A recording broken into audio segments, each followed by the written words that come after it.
spirituelle. C'est pour les croyants. Avec la puissance quoi? Du Saint-Esprit. N'est-ce pas? Mais c'est la puissance du Saint-Esprit qui est la puissance par excellence. C'est cette puissance-là qui écrase la puissance des corps. C'est la raison pour laquelle, comme nous l'avons dit tout à l'heure, ceux qui ont des cornes ont pour premier ennemi les enfants de Dieu. C'est la raison pour laquelle les sorciers ont pour ennemi les enfants de Dieu. C'est la raison pour laquelle les lucifériens ont pour ennemi les enfants de Dieu. Parce qu'ils sont conscients que les enfants de Dieu n'ont pas de corps, mais ils ont une puissance qui est supérieure à la puissance des corps. Alors comme deux patrons ne peuvent pas régner sur un espace, il faut un combat. C'est ce que nous appelons chez nous le combat spirituel. N'est-ce pas? Mais lorsque dans le monde spirituel, l'accord qui gouverne une nation n'arrive pas, ou l'accord qui dirige une famille, ou l'accord qui dirige une entreprise, ou l'accord qui dirige, je ne sais pas, une tribu, lorsque cette corde-là n'arrive pas avec un enfant de Dieu sur le plan spirituel, parce que l'enfant de Dieu est plus fort, qu'est-ce que la corde fera? La corde viendra la journée et tu auras un moyen physique d'aider l'enfant de Dieu.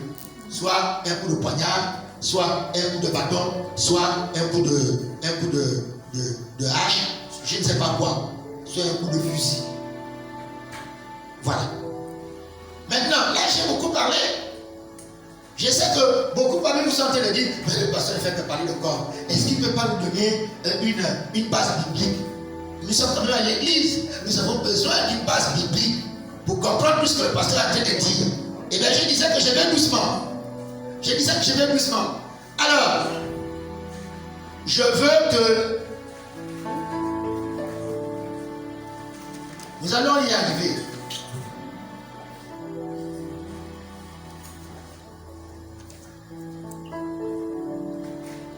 Alors, est-ce que quelqu'un peut nous lire Zacharie chapitre 1 verset 21. Parce que notre texte de base, surtout dans Daniel, je suis d'abord obligé de vous expliquer ça. Vous allez le voir tout à l'heure.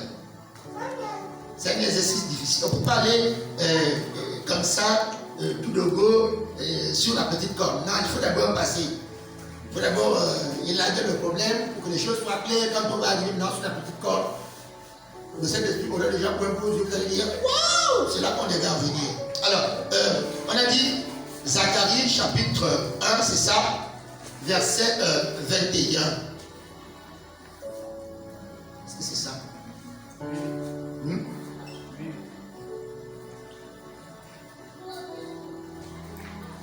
Bon, on commence d'abord au verset 18. Commençons au verset 18. Il peut rapidement me lire le passage. Il va trouver le passage, verset 18. La parole du Seigneur, dans le livre de Zacharie, chapitre 4, verset 18. Je levai les yeux, et je regardais, et voici, il y avait 4 corps. Je dis à l'ange qui parlait avec moi, qu'est-ce que c'est corps? Et il me dit, ce sont les corps qui ont dispersé Juda, Israël et Jérusalem. L'Éternel me fit voir 4 forgerons. Je dis, que viennent-ils faire? Et il dit, ce sont les corps qui ont dispersé Juda, tellement que nul ne lève la tête. Et ces forgerons sont venus pour les effrayer et pour abattre les corps des nations qui ont levé la corps contre les Juda, afin de disperser les nations. Stop.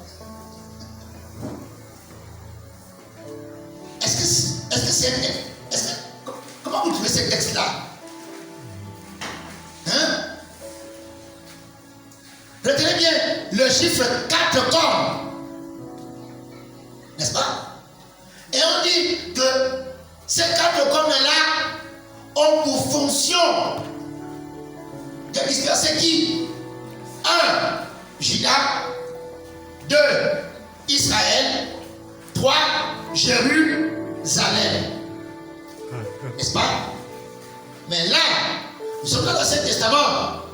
on a oublié de citer une quatrième catégorie. Vous savez laquelle? L'Église et les enfants de Dieu. Parce que l'Église n'existe pas encore dans l'Ancien Testament. Ou si elle existe, elle est embryonnaire. Nous avons un petit modèle d'église dans l'Ancien Testament. Une espèce de... On a des petits symboles de mariage entre Christ et l'Église dans l'Ancien Testament. N'est-ce pas? On a Abraham qui va épouser Kétura. Vous voyez? La Bible a dit que les enfants d'Israël ne peuvent pas épouser les païens. N'est-ce pas? Mais on a Abraham qui épouse Kétura après que Sarah soit partie. Vous voyez? C'est le symbole de Christ qui allait sauver les gentils. On a un peu d'évangélisation, pas beaucoup, dans l'Ancien Testament, avec l'histoire de Jonas. Nous savons que Jonas était un juif. Et nous comprenions toujours très mal pourquoi Jonas refusait d'aller à Ninive. Ninive était un territoire païen, occupé par les Noirs. Jonas refusait d'aller à Ninive parce que Jonas pensait que le Dieu d'Israël était seulement le Dieu des Juifs, il n'était pas le Dieu des païens. Donc Jonas, quelque part, a eu le même problème que Pierre. Lorsque Pierre était en train de prier dans une vision, vous vous rappelez, lorsque du ciel, les aliments impurs sont descendus, on a dit à Pierre, tu et mange. Qu'est-ce que Pierre a dit? Pierre a dit, rien n'est plus n'est jamais entré dans ma bouche. Et Dieu va répondre que est-ce que tu as le droit de qualifier d'impur ce que j'ai qualifié? Il est question encore ici des païens. Vous voyez? C'est cela. Donc, lorsqu'on envoyait un juif évangéliser les païens, le juif n'avait pas envie de partir. Parce que le juif s'était approprié Dieu. Il s'était dit Dieu était pour eux et pas pour les autres peuples. C'est quoi les appelle les païens, les barbares, les gens qui pratiquent des choses qui ne sont pas correctes, les gens qui adorent des idoles. Nous ne devons pas combattre les juifs, donc nous devons les comprendre. Mais Dieu a dit, parmi les païens, il y a aussi le peuple. C'est un des signes que Jonas nous a montré. C'est un des signes que Jonas nous a montré. Vous voyez, dans l'Ancien Testament, lorsque Salomon lorsque Salomon va épouser les femmes non juives, idolâtres, on a, sur le plan naturel, on ne pouvait pas le comprendre. Ça n'a pas d'importance. Mais ça a un sens spirituel. Et bien, Salomon est un type de Christ, n'est-ce pas, qui va aussi sauver les femmes issues des cultures païennes qui adoraient les idoles. Ouais, non? Voilà. Christ va se marier aux païens qui sont des idoles, qui croient aux idoles, qui n'étaient pas au départ sauvés, n'est-ce pas, pour les sauver. Mais cette fois, non pas pour que ces épouses païennes, idolâtres, à service de Christ, mais pour que Christ épouse ses épouses idolâtres, change leur façon de croire, afin qu'elles aussi deviennent sans tache, ni rides, ni rien de semblable. Est-ce que vous comprenez? Amen. Voilà. Donc, Jérémie, comment ça s'appelle, Zacharie ici, nous dit que les cornes, les 4 cornes, retenez le chiffre 4, parce qu'on va aussi voir 4 royaumes qui vont dominer. Donc, retournons le chiffre 4. Donc, Zacharie dit ici, ces cornes-là ont été suscitées pour persécuter Juda. Vous vous rappelez, non? Le lion de la tribu de Juda. Parce que la corne sait que de Juda, il était un roi. Alors, il faut tout faire pour étouffer Juda. Pour qu'il n'y ait pas un roi. C'est ce que nous avons vu dans le Nouveau Testament, n'est-ce pas? Jésus étant le lion de la tribu de Juda. Qu'est-ce qui va se passer? Nous allons voir les autres enfants d'Israël, n'est-ce pas? Les pharisiens, les autres, tenter de combattre Jésus, n'est-ce pas? Pour que Jésus ne règne pas sur eux. C'est toujours le combat des corps. Sauf que quand nous lisons ces textes, quand ils ont ces textes, les cornes, ce sont des pharisiens. Les cornes, ce sont des sadducéens. Les cornes sont les systèmes politiques. C'est eux les cornes.